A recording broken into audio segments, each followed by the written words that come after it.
friends, and welcome to another episode of your Bish Therapist podcast. Today, this is a part 2 of an episode with our dear friend and Mandy Slutsker. Hi, Mandy. Hey, thanks so much for having me again. Of course. So what Mandy and I started to do, this is our first experiment with this, but people love us so much. So we are doing some sort of M&M hour, which is part 1 on Mandy's podcast and then part 2 on mine. And we're going to come up with some creative branding for M&M Hour. And I share that with the audience because I have some really great minds, graphic designers, and people who listen. So if anyone has thoughts, ideas about what we can do, let us know. Oh my God, what if it was like our faces, but like, you know how Lisa was like the green M&M? Yeah. Like what if we were like Lisa Rinna M&Ms? But it was like us as M&Ms. Here's what's funny. I thought about that, like putting like our faces on M&Ms, and then I was like, well, could we get sued because M&M is like a big, yeah. Like we they need probably legal representation as well. Yes. So if any lawyers would like to provide us with so knowledge of copyright law. I'm calling all Bish lawyers, Bish graphic artists, Bish whatever. Let us know. But we're on the same page, Mandy, which is again why people love us together. So for people listening to this, please go to Mandy's podcast, Is This Real Life with Mandy Slutsker, for part 1, where we talked about Salt Lake City and Potomac. Because I haven't talked about Potomac yet on my podcast. So definitely listen to that. And today, what we're going to talk about on mine is Real Housewives of New York and Real Housewives of Orange County. So let's get into it with Real Housewives of New York. Because Mandy, one of the things I want to ask you is that there's so many mixed reviews about RHONY, like this new iteration. People are either loving it or hating it. I posted about how I feel this group is far more representative of New York in terms of diversity and things like that. And also, I just appreciate the way, they talk about sex and things much more openly, which, Ramona could never. So what have been your thoughts about the new RHONY? So I enjoy it. It doesn't feel like Housewives as much to me, but whatever it is, I like. And the only negative part of it is how some of them are too focused on how they come across on television. And we saw that this episode with Brynn multiple times. One kind of coaching Rebecca Minkoff on how to act and throw shade on camera, and another with an off-screen conversation with Uba about how she comes across as quote unquote an angry Black woman, which we'll get into later. But, just like, I want to help you come across better. I don't really want women who are always thinking about that. Yes, should they think about how they come across sometimes? For sure. But I don't want it to be the main reason that they behave a certain way, act a certain way, bring up a topic, don't bring up a topic. That's not fun. That's not authentic. Now we're seeing a curated version of yourself, not who you truly are, which includes good, bad, and ugly, right? Yeah. And I think everyone listening to this who feels that they're not loving it, they feel that same way. They say it's performative, especially Brynn. She does what I call a sexy baby routine, which I have described on my podcast before. But essentially, I think that's because Brynn has suffered a lot of neglect, and she has spent her whole life trying to convince people to love her. And so I think part of that, and let's go back to initially what you brought up, which is Brynn telling Uba, you're too much and you're aggressive and all these things, because I did get a lot of comments, and I actually printed one out because I wanted to share it. A follower, person of color, contacted me and said, I'm wondering what your thoughts are about a white presenting Black woman, Brynn, in quotes, telling an African woman, Uba, in quotes, that she's a stereotype. I have a lot of thoughts on this. I just wanted to hear from a professional. And she said, if you don't have any thoughts or you don't want to touch this part, trust me, I understand. But this is what I'm here to do, right? And so I'm being mindful about how, we discussed this as white women. But, what I responded to her, which people really enjoyed, was that we should never be telling another woman that they're too much, period. That is misogyny in the highest form. And especially women of color have been made to feel as if their demonstrative nature, which by the way is amazing, being expressive and communicative and all these things in ways that are perceived by white culture as problematic. Well, that's a problem. And so something that happens, and this was brought up on a Potomac reunion, the last reunion, I think, when Candace was on, colorism was talked about, and Candace made some really hurtful comments to Giselle about being white passing and not understanding. And so colorism within the Black community has been a serious emotional and psychological battle. So I, A, believe this plays a role. B, outside of colorism, I would think that Brynn projects feelings of inadequacy onto others. Like, for example, Brynn thinks she's too much. Brynn feels like, for me to be loved, yes, I need to tone my shit down. And she's projecting that onto Uba. But the other thing that this really resonated with is I believe that Brynn has some self-loathing due to her disconnect from her roots. And she projects that onto Uba, who is unabashedly herself. Love or hate Uba, Uba's Uba, right? Mm-hmm. She gets fiery, she gets upset. She acts in ways that I don't think are cool or acceptable, but she is unabashedly herself, and she's going to find someone who loves her for her. And so that was kind of my thought on that whole thing. So please weigh in. What do you think about all that? Yeah, I don't know. The last thing I want is like a Black woman, Uba, to be thinking about how she comes across to a majority white audience when she is in her feelings. Like, let her live, behave how she wants to behave, and then who people can think what they want. But I don't know. I do believe Uba has an anger issue. I don't kind of view her as an angry Black woman. I just think that she sometimes, when she gets mad, she really has a hard time stepping out of that emotion. She stays in it for what I feel like is too long. But I'm also someone who's extremely uncomfortable with anger and doesn't do well. Like, when I get angry, it's very hard for me. I'm not used to being angry, and it's an emotion I'm uncomfortable with.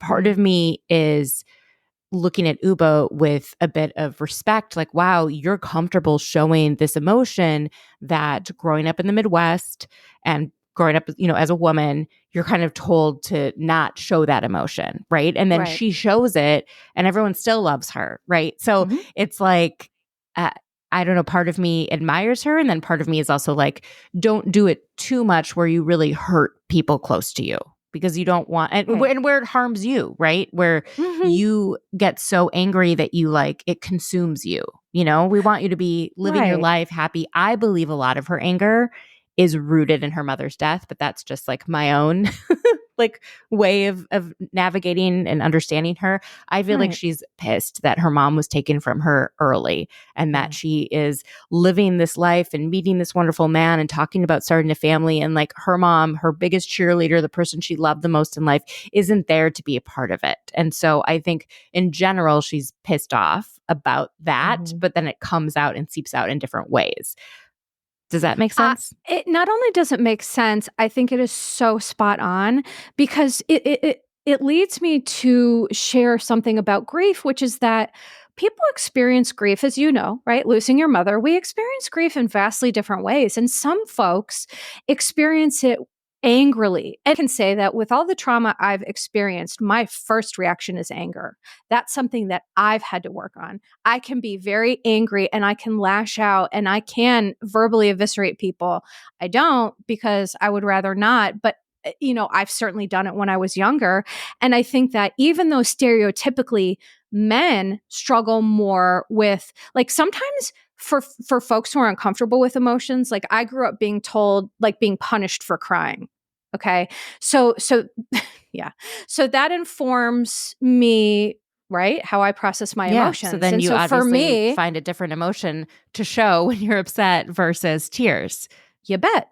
So, and that's not something I've shared before, but bloop, there it goes. Sometimes with my healing journey, I don't mean to say something, and then I'm just like, whoop, bloop, it comes out of my mouth. No, that there makes you sense. have it. I'm sure that plenty of other people had similar situations, right? And especially boys are often told, don't cry, be a man up, or it's not that bad, or, Right.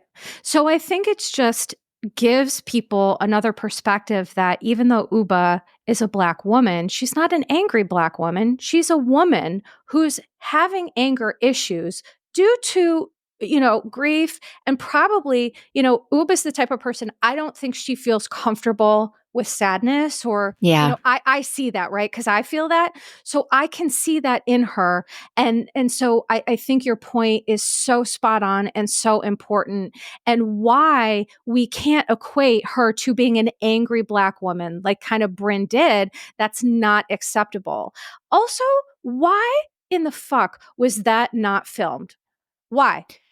I think I bet it's probably labor regulations. Like, I think the cameramen they can work beyond a certain amount of time. OSHA came in and they were like, sorry, Bravo, this is a lot of drama, but we out. Because that's why, like, I remember on The Real Housewives of Atlanta where they were on vacation, but they had to like shut the crew down because the crew couldn't go, but there were like, other cameras up, and then they used those cameras to try and piece together what had happened. Right. So I feel like they should do that in Erin's house. They just have these like secret cameras everywhere. But it turns out The Housewives is not like Summer House where there's just cameras on all the time. And so things happen off camera. Maybe it should be. Like, no, anyone right? listening on to vacation, this, right? Because this is always on vacation where it happens. Yeah. If you're getting a group of women together in a house on a vacation, we need like Big Brother cameras in their stat, because it annoys me to hear about these conversations through the game of telephone, because I think a lot can get lost. But I think we did a great job of talking about it given what we were what we were shown, because it's like Uba had her perspective, Brynn had her perspective, and then somewhere in the middle was Erin, which, your perspective, my perspective, and then in the middle is the truth. Usually that's what they say, because we're like, our perspectives are shaded by our reality. And so, and I don't know that I trust Erin a whole lot to give like a an accurate, I don't know. Sometimes I don't trust that. Okay, can I say I think I like Erin. Okay. She certainly doesn't bother me in the same way she bothers other people. I don't think, maybe it's because I'm like, well, a lot of it's an act where she acts like super cool and with it, but then she's not, and she kind of knows it. I really enjoy her relationship and friendship with Uba. Like, that's what makes me like her the most. Watching her and Uba be really close friends. Watching Uba take the phone and FaceTime with Erin's dad and call him Abba, which means dad in Hebrew. And I don't know, I also don't know if people caught this, but when they were having Shabbat dinner and Erin did the blessings and she talked about the meaning of Shabbat, the importance of the Shabbat prior to Passover, and then kind of everyone, I don't know, coming together and having like a beautiful moment, and how Uba said something at dinner that kind of alluded to her faith, and Uba is Muslim and Erin is Jewish, and these two women are so close and have formed such a strong bond during a year in which people of our faiths have been torn apart. Yeah. And the fact that they are working to create something together, right, based on love and mutual respect, is beautiful. And I've seen that from Erin time and time again when it comes to issues of Israel and when it comes to issues of Judaism, where that she is open and she is receiving and not from a defensive place. And I really, as a Jewish woman, very much respect that.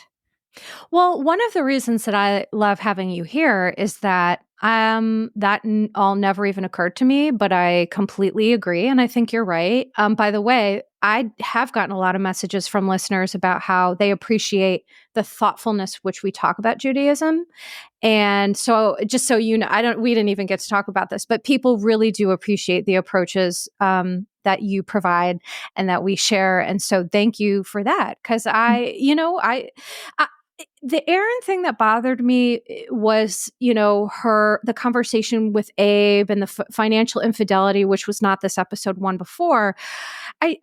But this helps me kind of see that in a different way. And so, yeah, turn that right on its head. Thanks. I don't like how she spoke to her husband either. I don't think that's a way that people should speak to their loved ones. So totally feel that. And I can only speak to myself as a Jewish woman in my own experience. Like, I don't know what it's like to be a Muslim woman. I don't know what it's like to be an Arab woman or whoever going through this last year. So I can only speak to my experience. But I guarantee you all of us have been through it, right? It is. Yeah. Yeah.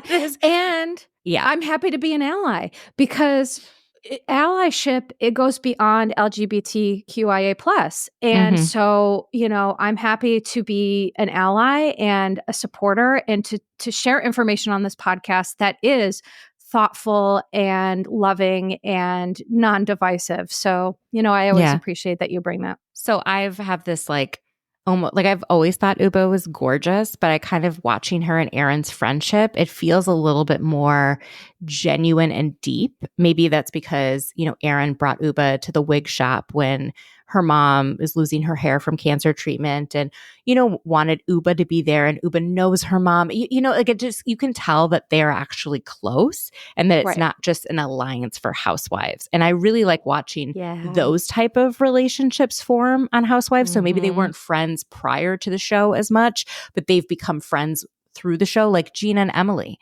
Like, that's a real, legit friendship. And it's nice to watch. It's really nice to watch. And it's relatable. And they're not going to throw each other under the bus in the way that, I think other housewives do to each other. It's nice to watch. I like it.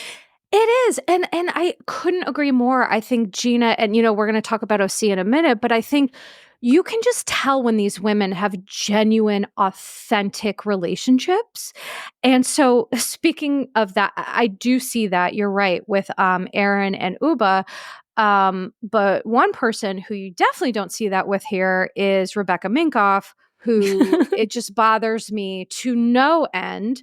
So at Shabbat, because, I loved that scene as well. And I just love it being featured on TV in a way where, like, RHONY last time, they really shit the bed when they were in a very similar circumstance. Yeah, that was the worst episode of Housewives. Disgusting beyond. And that was the moment I'm like, I'm done here. So to see this done with respect and dignity and love, I just loved it. But at Shabbat, Aaron pointed out what everyone has been avoiding, which is the fact that Rebecca Minkoff self-reports being both Jewish and a Scientologist, two religions with starkly opposing views and philosophies. And what irritates me is that Rebecca has this no comment approach, which is why we aren't seeing any explanations from her or anything, which, yes, that's a read because, Becky, why are you there?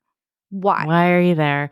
And I told you, I think last time I was on, that I didn't understand how you can be both. Like, I understand you can be ethnically Jewish and then practice Scientology, but I don't understand how you could be religiously Jewish and practice a different, I don't know, it just was very confusing. So it was funny that she ended up finishing the prayer, because when she did it, that's when I also did it while I was watching. I was like, pray often, come on.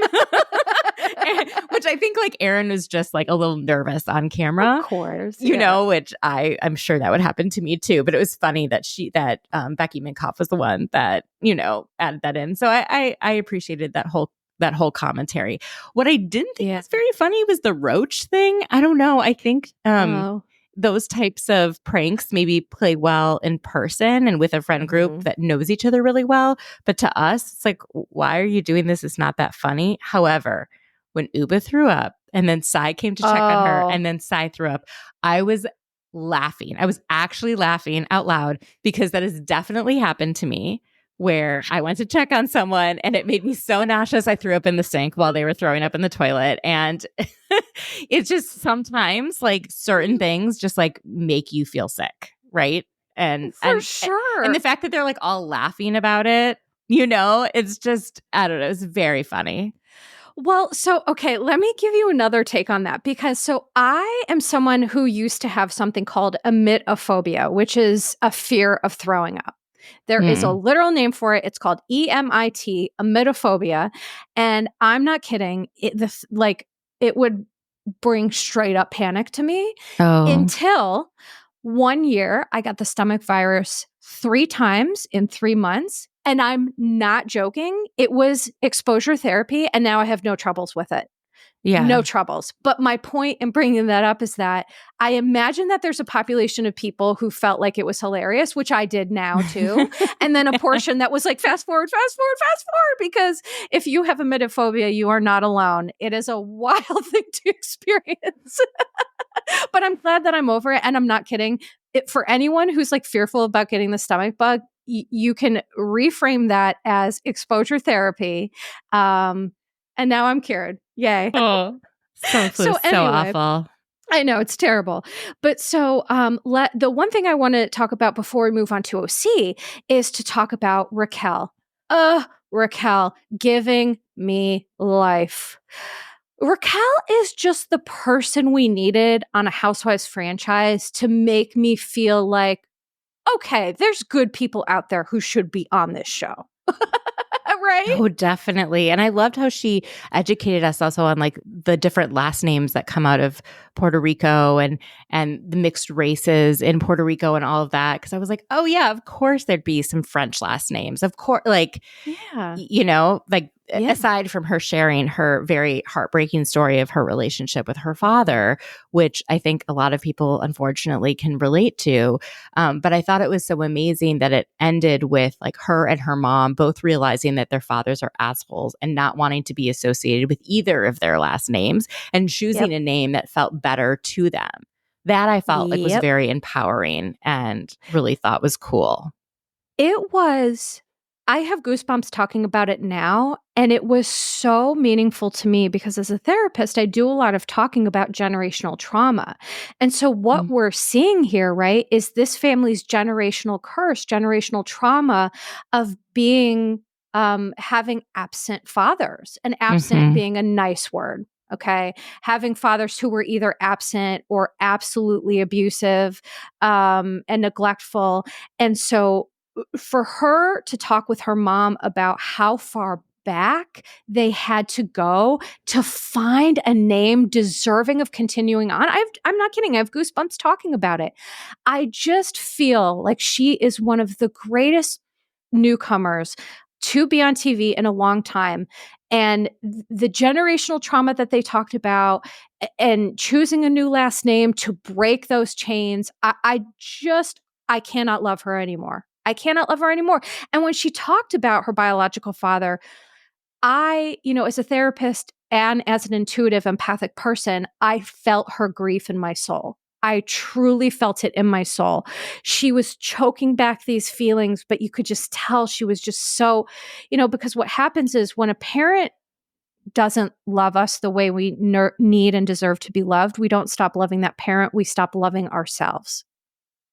And you could tell for her, it was such a good example of how she's a wonderful human being, but because of what she went through, she was made to believe she wasn't. So taking back her power and understanding that she's worthy of love, despite the jackass who donated sperm and wasn't interested. I'm obviously super passionate about this, and I think she's an amazing human, and I just love her. I really like her too. Her style is also so interesting. Like we haven't seen style exactly like hers before. And I feel like her expression of herself through what she wears, through art, is also like a way that she's navigating her story, right? Like she's creating an identity. An identity. Yeah, that's just it felt really cool. And when Brynn was like, now you're this like incredible art curator and this, badass woman, maybe you wouldn't have gotten to be there had you not had this adversity, because it can drive people. Well, and I fully agree with that, because people talk about, they're like, wow, you have so much insight and awareness. It's because I've been traumatized up, down, left, right, upside down, inside out, and sideways. So like, yeah, a lot of pain, if you use it, comes with a lot of wisdom. And when you share that, sharing experience, strength, and hope is super valuable for so many people. But I think that, what's interesting about the style piece is that I think a lot of sometimes what happens when we don't have a parent that loves us, we need them to love us, is like it becomes a subconscious process. that we accidentally act out in ways. And so my point about this is like, we all have blind spots with our trauma. And I need, like, I'm great at helping other people figure that out, but I need that figured out too. And so that's why I see my bish therapist, who is your all's grand bish therapist, I guess. And, it's just like one last note before we move on to OC about how, like, we can, if we give our pain purpose, it can be so healing and also just like so endearing and helpful. Speaking of grand bish therapist, I'm trying to remember his name, the actor and comedian in the movie The Big Sick. Kumail Nanjiani. Right? And yeah. Mm-hmm. I saw him do stand-up within the last month, I think. And he was like so funny and so incredible. But he talked about going to therapy for the first time, and then how he spends like half his time talking about therapy and stuff. It's really interesting. And but he talks about, when you share all these things with your therapist, like they need to then like vent to someone else, and so how it goes. And he's like, is there just like this one giant therapist in the sky who like it all ends up at, like Oz? Is there an Oz? No, it really it was so funny. He would adore his stand-up because it was so cool how he addresses like a number of different themes that you talk about in his comedy. Well, here's funny you say that. I am obsessed with Kumail Nanjiani, and that's why I know how to say his name flawlessly. Say his name, Nanjiani. Okay, I was forgetting his last name. He is so hilarious. And Kumail is Pakistani, and so he talks a lot about like he didn't grow up with examples of people like him in the world, and so he got kind of famous. Well, not only is he hilarious and he's done a lot of things, but he is ripped, and he got ripped because he's like, there are no Pakistani superheroes. I wanted to be that. And I was like, oh, you've won my heart forever, sir. He also says he got kind of bullied in the press when he got ripped, and he was like, I'm the only person that's like gotten in shape and gotten like bullied over it. Like it's funny. He does a really funny bit about it. Well, next time he's coming to you and doing stand-up, let me know, and I'm on my way to DC and we shall go together. Yes, he's so funny. Because I'm also a stand-up comedy junkie. I've had Tammy Pescatelli on the pod, and it's been great. But so anything else before we moved on to OC that we missed or you didn't get to talk about? No. Okay. All right. So now moving on to OC, which everyone knows my drama with that. And so initially at first I was like, well, I'm not going to talk about Tamara. And then I was like, you know what? Yeah, I am. Who cares? I mean, they're on a show. Ghost. We comment on the show. They like us commenting on the show because it gets more viewers to the show and more people talking about it. And that helps the show do well, and it helps them do well financially. And I don't know. I'm not sure what else Tamara cares about.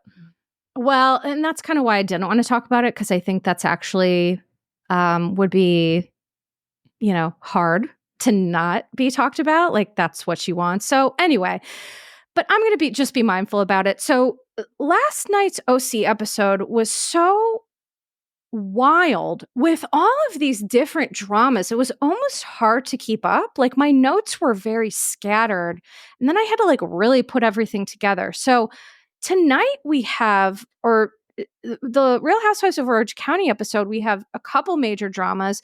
The first one being Tamara claimed that Shannon asked Taylor Armstrong's husband, his name is John, he also happens to be an attorney, to dig up dirt on Gina and Travis prior to last year's reunion.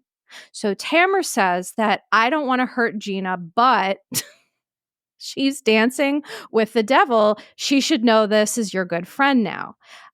Which had nothing to do with being a good friend and had everything to do with just trying, like, Tamara and Shannon are just like trying to ruin each other's lives, I think. Yeah, and it's pretty gross. It's pretty gross.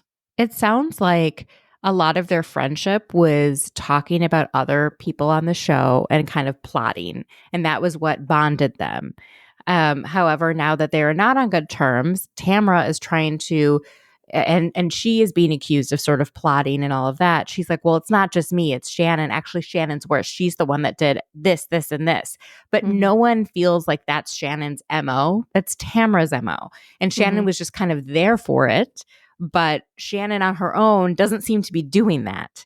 And Tamara continues. So it's interesting that Tamara, when her back is against a wall, she's just throwing everything out to see what sticks. And none of it's sticking except for Heather, right? Heather's still like supportive of Tamara. But she did say, hey, you were wrong to look up stuff about Ryan and you should apologize to Jen. You know, she was not like co-opting every single thing, but it's this weird dynamic. And I don't know. It's really shitty. The whole Gina stuff. I listened to, she was on, I think it was Nick Files podcast. And it was a good explanation that she gave about her and Travis and like why they moved into different houses. And it sounds like it is all due to his ex-wife. Yes. Who is like dangerous. Like she's violent and has put the children in dangerous situations. And her kids and Travis's kids go to the same school. And the ex goes to that school to like pick up Travis's kids because she has them part of the time. And Gina has navigated this absolutely beautifully, where she's not really telling us anything that actually happened because she doesn't want to bring all of that in. Like she's not talking about people who aren't on the show, but it makes all of what's going on in her life to make more sense of just how toxic this ex of his is and how she had to like literally physically remove herself from being anywhere near this woman. And so the fact that they brought it up is like, oh, she kicked him down the stairs, whatever it is. I do believe there is violence that has gone on with Travis's ex.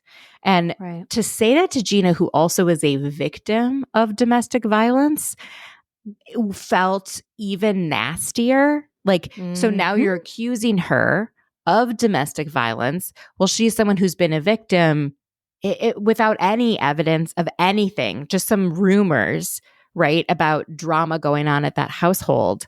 It just felt so icky. And I think most of the ladies felt it was icky and didn't view it as like, oh, look at this, some big smoking gun of how terrible of a person Shannon is. Yeah. I mean, so what Gina said, because I, to your point, I was so interested when Gina talked about this. She being forced to address these claims, Gina literally said, I separated my home from the love of my life to get away from this insanity with the ex. Because I think so many people were judging Gina about, well, why would you do this? And it's like, I always knew there had to be a really serious reason for it.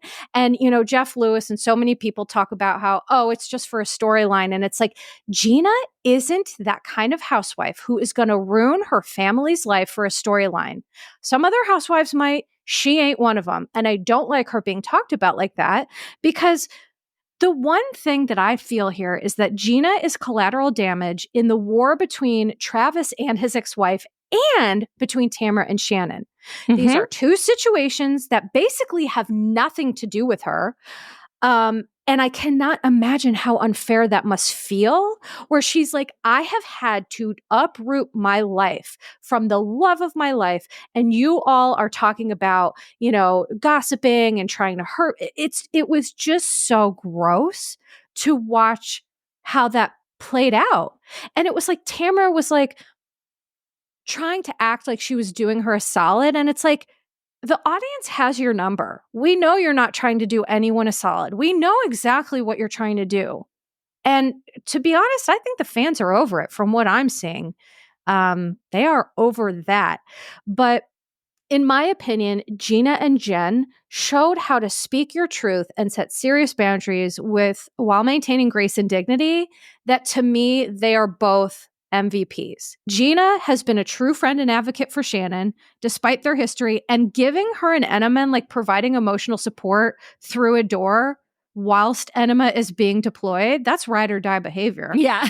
Number so one. True. So true. She has been. And then I also clocked that when Shannon was having a conversation with Heather outside at the restaurant, she said, I should have confided in Gina and not you. Yep.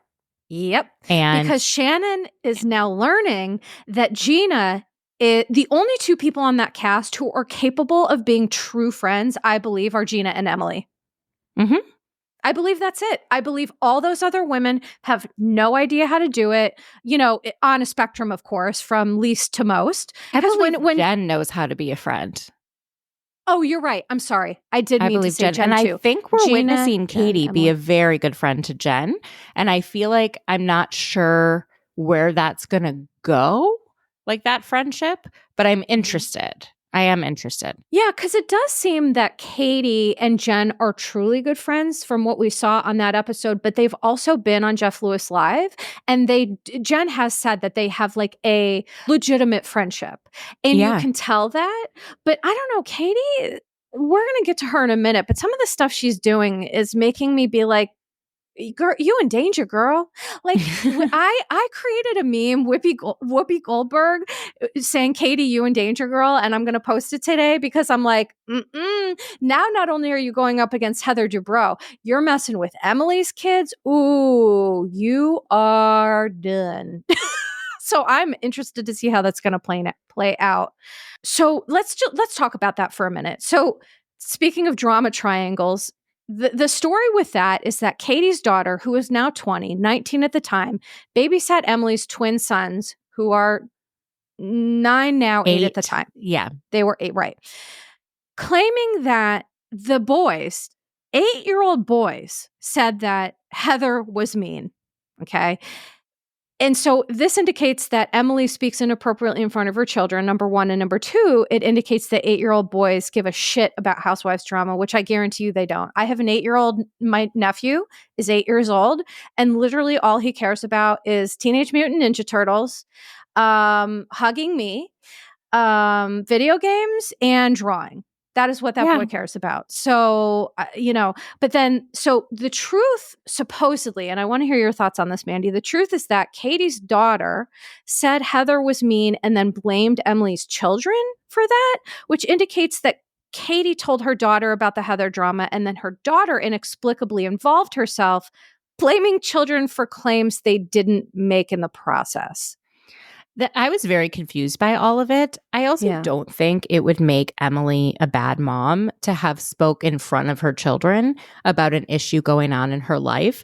I think, kids pick up on more than you think. And so even if you're in a different room, even if there was things that I knew about my mom and her friendships and her relationship with one of her sisters that I probably shouldn't have known at a young age or growing up, and that I think she tried to shield me from as much as possible.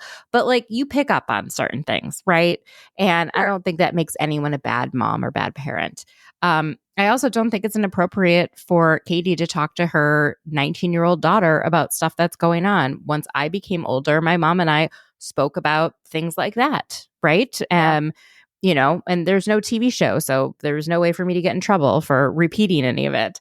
But I don't think any of that's inappropriate. I think what's weird is that Katie was trying to bring it up when her and Tamra were doing the candle making. That showed that like Katie's trying to mess with something going on. Like she really dislikes Heather, which I get. Like I think Heather's been really shitty to her, and for not a whole lot of reason. Like Katie said, oh, I think that you called the paparazzi. And for whatever reason, that's the worst thing that anyone could say about Heather Dubrow, apparently. So I'm like, Heather, you are mean. You are. And I love Heather Dubrow. Sure. And people get on me all the time. They're like, Heather stands. And I'm like, I like Heather, but she is mean. She is cold. She can be cruel. And she does punish. Heather is a punisher. She punishes people. And if I'm being honest, it is impossible to have a true friendship with someone who you think is just going to ice you out and punish you. That's not the way to have a reciprocal relationship. And to your point, Mandy, I fully agree that the 19-year-old child, it is more than appropriate to talk. Like, you're on the Housewives. Like, I have a niece who's 18. We talk about family stuff and all the like that's not pathological. And again, Emily being upset and maybe she's talking to Shane and the kids overhear something, that also doesn't mean she's a bad parent. I fully agree. Great. Yeah. And I also am not sure how much Tamra tried to get out of Katie. Like Tamra does this thing where she befriends new people and makes them feel really good about themselves and like they're doing so great on the show, and then has a conversation with them where they're like pulling things out. Like Tamra's the one that made it sound as though Gina was friends with Heather to get real estate contacts. That was like Tamra putting that out there so that Katie said it, but it, so I feel like, but when it comes to Tamra and Katie, I don't necessarily believe Katie's always at fault. Is she at fault some of the time for falling into a trap? Sure. But I think Tamra like gets things out of her and like twists. Oh, for sure. I mean, that's what she does, right? That's the modus operandi. Yeah, so I don't know. This didn't seem to be as big of a deal as anyone was making it. I'm like, this is just stupid. Can we just stop involving the kids? And that is the thing that really annoys me. Stop involving children. I don't like that, because now what happens is Emily and her kids are collateral damage in less important ways, but it's still, I'm so protective of children that I don't like that. I don't like it. And I don't like that Katie brought it to Tamra, because like only someone who has literally never watched Housewives or doesn't know Tamra at all would think that that would have been a good idea. Like she should have kept her mouth shut. Yeah. And, it's going to be interesting to see the way this plays out. But I agree, it's stupid and who cares? But the irony for me came during the etiquette dinner, with the painful irony of that, where like in a Groundhog's Day deja vu nightmare, Tamra's yelling, "You're a liar and you're a drunk." And what I appreciated is that Gina immediately was like, no, ma'am, this is, I forget which exactly she said. She's like, this is not acceptable. We're not doing this. And she shut it the hell down. And this is another reason, in my opinion, why Gina is an MVP. Because the fact is that no one has ever been bullied or shamed into sobriety or self-improvement. And I know that's not the goal. That's not the goal of this, right? The goal of this is to cause harm, to deflect, to distract, to hurt people. But I'm over it. What do you think? It's stupid. We can't listen to a single thing Tamra says.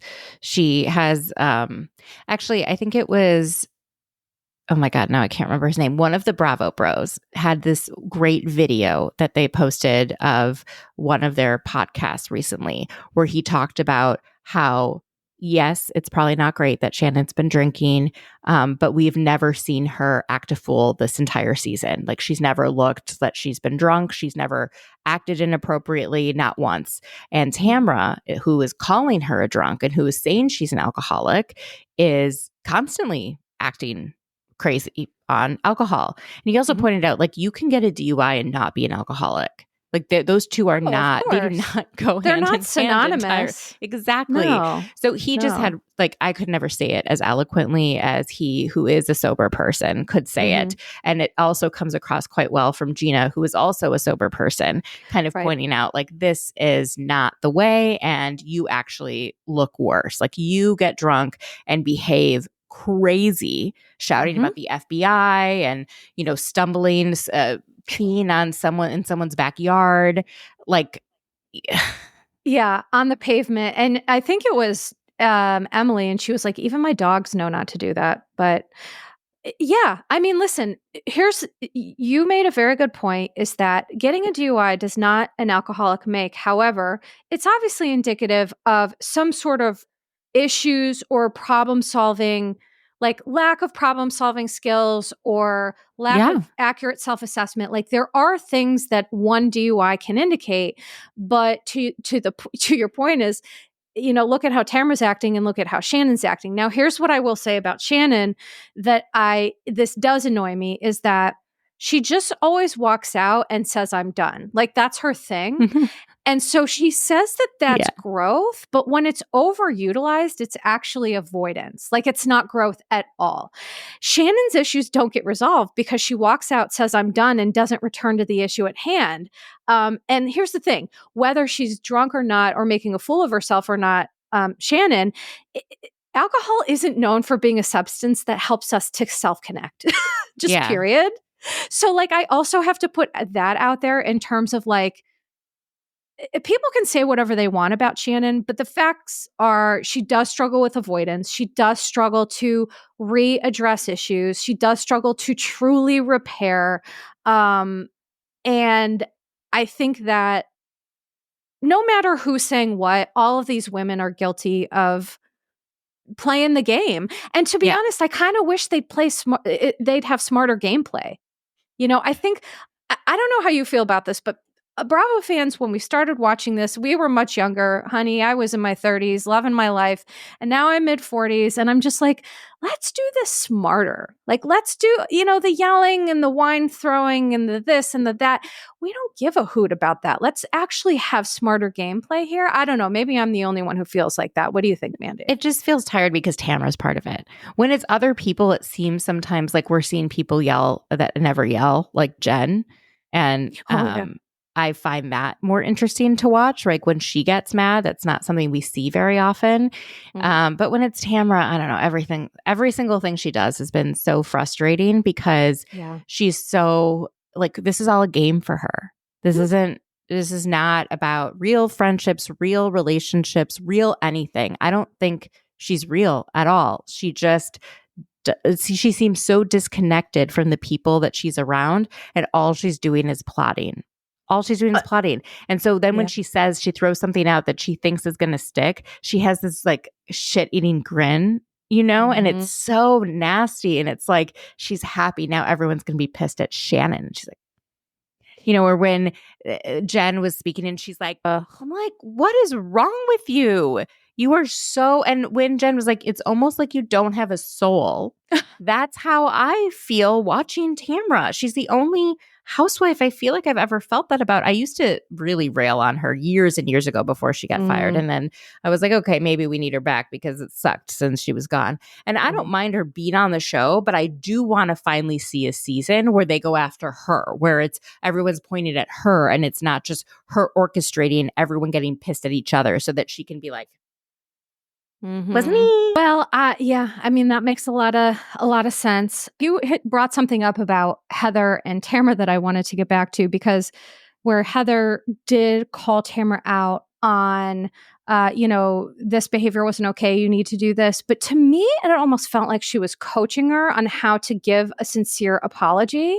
Did you clock that? Yeah, Tamara doesn't know how to actually be sincere, which is funny because we rarely see Heather apologize. But when she does, I do believe she is sincere. Like when she apologized to Emily about everything that went on with the fashion show, I did feel like sincerity from her at that apology. She later got pissed off at Emily again, I think, and then in the confessional made that terrible comment about like, well, the dress was tight on her or something. That was beyond gross. But I do feel like Tamara like everyone this week I feel like is coaching everyone on how to be on camera. And the truth is, I don't think Tamara knows how to give us, she thinks that giving an apology then wipes the slate clean. And she kept saying, but I said sorry. And they're like, then stop doing it. Stop doing this stuff and stop repeating the behaviors that keep getting you in this position where you have to apologize. And right. Yeah. And I don't know if hers is religious the way that like I always talk about, but on Southern Charm, Taylor, Shep's ex-girlfriend, has this like religious upbringing, and where she kind of feels as though when you ask for forgiveness, like then it's all okay, right? Because then your sins are forgiven. Yeah, you're absolved. Right, you're absolved. And then for Olivia to be like, well, I don't forgive you. she's like, but I apologized. Like she doesn't get it. I owned up to it.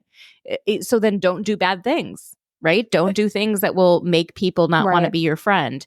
I think Tamara's isn't based in religion, but she does seem to think that like once you apologize, then you move forward. Okay, here's my honest thought on this. I think you're right about Taylor and Green, and we did talk about this on one podcast before because I grew up Catholic, and so with the rules with Catholicism are like you could be the most horrible person, but on your deathbed, if you like confess your sins, then like you're all set, and it's like, that's no, No, not how it works. I'm so sorry. I don't think so. So I think that there are people who have that belief because they can't manage the thought of like being a human who's accountable.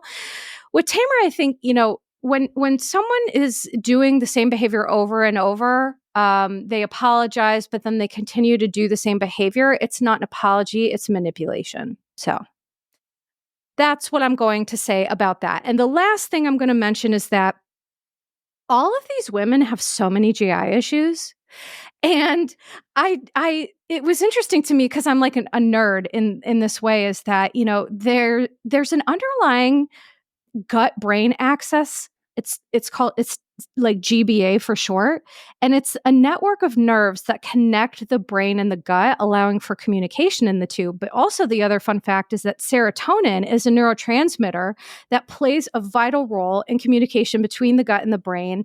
And it like 90% of our serotonin is like in our gut. And so a lot of women who struggle with mental health issues, it could be as a result of correlation. Doesn't always mean causation, but it's an interesting fact that I wanted to point out because I am someone who, I have an anxiety disorder and my gut and my brain are like BFFs. So when I'm in a bad space, my gut is out of order. It's just one of those things where it can either be a product of anxiety, stress, or depression, or it can be like a cause of sort of thing, if that makes sense.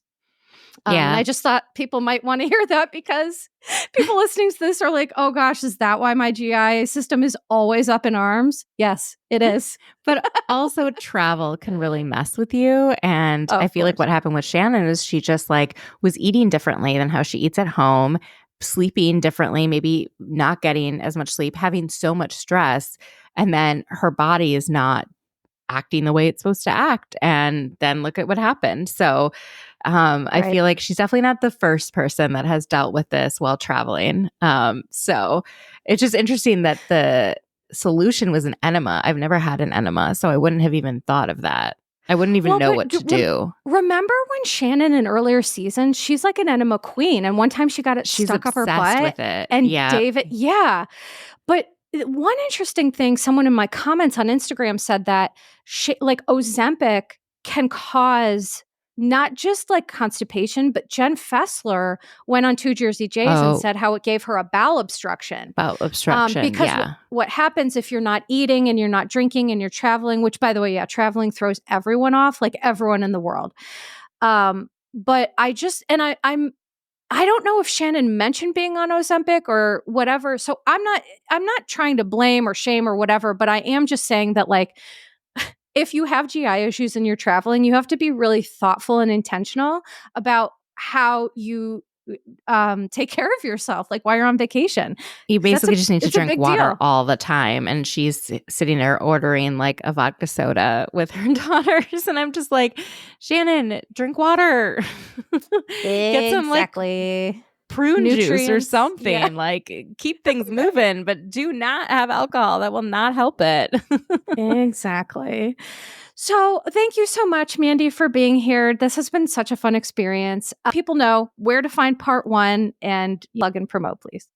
Thank you so much. So my podcast is called Is This Real Life with Mandy Slutsker, and you can find us talking about the Real Housewives of Salt Lake City and the Real Housewives of Potomac on that. And you can follow me on Instagram at Mandy Slutsker. If you think that's hard to do, just type in Mandy, Mandy, and then slut comes up.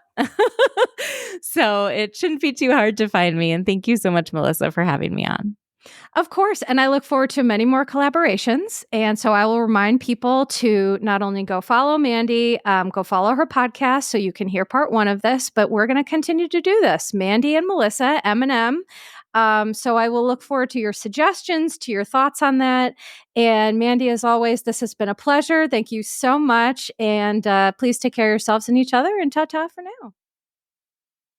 Disclaimer. Posts are not intended to diagnose, treat, or provide medical advice. Your Abish therapist is for entertainment and informational purposes only. The podcast, my opinions, and posts are my own and not associated with past or present employers, any organizations, Bravo TV, Greyheart Productions, or any other television network. The information in YBT podcast and on its social media is provided for general informational purposes only and is not intended to diagnose or treat. Please do not act or refrain from acting based on anything you read, see, or hear on YBT podcast or associated social media. Communicating with YBT via email and or social media does not form a therapeutic alliance. Melissa, operator of YBT, is unable to provide any therapeutic advice, treatment, or feedback.